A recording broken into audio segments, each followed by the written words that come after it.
काम गीता महाभारत के आश्वमेधिक पर्व के अंतर्गत भगवान श्री कृष्ण और धर्मराज युधिष्ठिर संवाद के रूप में काम गीता प्राप्त है। इसमें भगवान श्री कृष्ण जी ने काम प्रोक्त एक प्राचीन गाथा का वर्णन किया है, जिसमें बाह्य पदार्थों के त्याग के स्थान पर उनमें ममत्व के त्याग को ही वास्तविक त्याग बताया गया है, जो महान भय से छुटकारा दिलाने वाला है। अत्यंत लघु कलेवर वाली यह काम गीता चलिए श्रवण करते हैं।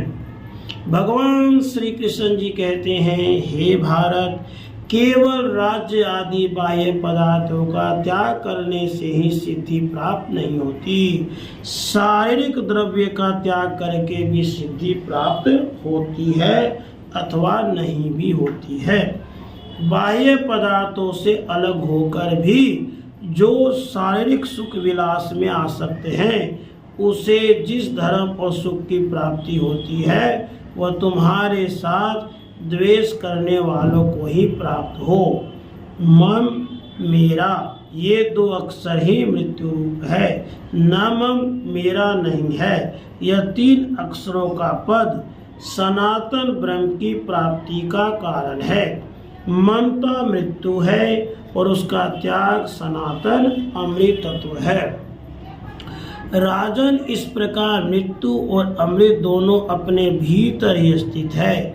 ये दोनों अदृश्य रहकर प्राणियों को लड़ाते हैं, अथवा किसी को अपना मानना किसी को अपना न मानना, यह भाव ही युद्ध का कारण है, इसमें संशय नहीं है। हे भरत नंदन, यदि इस जगत की सत्ता का विनाश न होना ही निश्चित हो, तब तो प्राणियों के शरीर का भेदन करके भी मनुष्य अहिंसा का ही फल प्राप्त करेगा। चराचर प्राणियों सहित समूची पृथ्वी को पाकर भी जिसकी उसमें ममता नहीं होती, वह उसको लेकर क्या करेगा, अर्थात उस संपत्ति से उसका कोई अनर्थ नहीं हो सकता। किंतु कुंती नंदन, जो वन में रहकर जंगली फल मूलों से ही जीवन निर्वाह करता है, उसकी भी यदि द्रव्यों में ममता है तो वह मौत के मुख में ही विद्यमान है। भारत, बाहरी और भीतरी शत्रुओं के स्वभाव को देखिए, समझिए। ये मायामय होने के कारण मिथ्या है, ऐसा निश्चय कीजिए। जो मायिक पदार्थों को ममत्व की दृष्टि से नहीं देखता, वह महान भय से छुटकारा पा जाता है। जिसका मन कामनाओं में आसक्त है, उसकी संसार के लोग प्रशंसा नहीं करते। कोई भी प्रवृत्ति बिना कामना के नहीं होती और समस्त कामनाएं मन से ही प्रकट होती है। विद्वान पुरुष कामनाओं को दुख का कारण मानकर उनका परित्याग कर देते हैं। योगी पुरुष अनेक जन्मों के अभ्यास से योग को ही मोक्ष का मार्ग निश्चित करके कामनाओं का नाश कर डालता है। जो इस बात को जानता है, वह दान, वेदाध्ययन, तप, वेदोक्त कर्म, व्रत, यज्ञ, नियम, ध्यान, योग आदि का कामना पूर्वक अनुष्ठान नहीं करता, तथा जिस कर्म से वह कुछ कामना रखता है, वह धर्म नहीं है। वास्तव में कामनाओं का निग्रह ही धर्म है और वही मोक्ष का मूल है।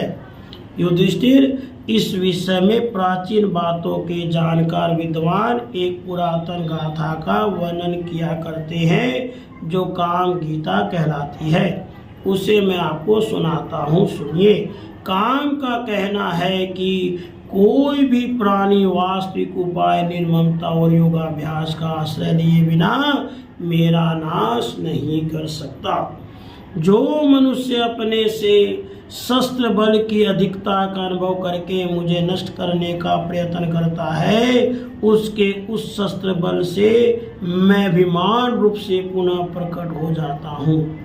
जो नाना प्रकार की दक्षिणा वाले यज्ञों द्वारा मुझे मारने का यत्न करता है, उसके चित्त में मैं उसी प्रकार उत्पन्न होता हूँ जैसे उत्तम जंगम योनियों में धर्मात्मा। जो वेद और वेदांत के स्वाध्याय रूपी साधनों के द्वारा मुझे मिटा देने का प्रयास करता है, उसके मन में मैं सथावर प्राणियों में जीवात्मा की भांति प्रकट होता हूँ। जो सत्य पराक्रमी पुरुष धैर्य के बल से मुझे नष्ट करने की चेष्टा करता है, उसके मानसिक भावों के साथ मैं इतना घुल मिल जाता हूँ कि वो मुझे पहचान नहीं पाता।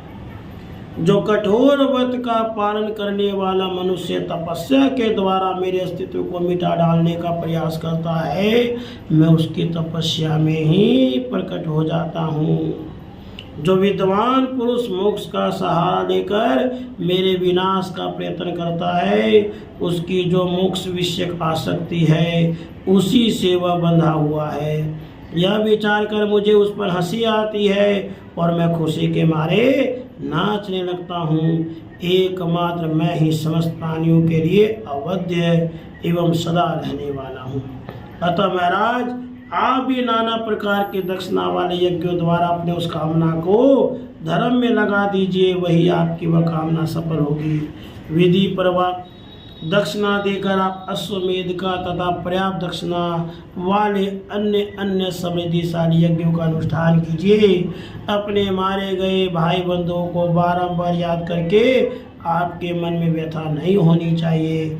इस सम्रांगण में जिनका वध हुआ है उन्हें आप फिर नहीं देख सकते, इसलिए आप पर्याप्त दक्षिणा वाले समृद्धिशाली महायज्ञों का अनुष्ठान करके इस लोक में उत्तम कृति और परलोक में श्रेष्ठ गति प्राप्त करेंगे।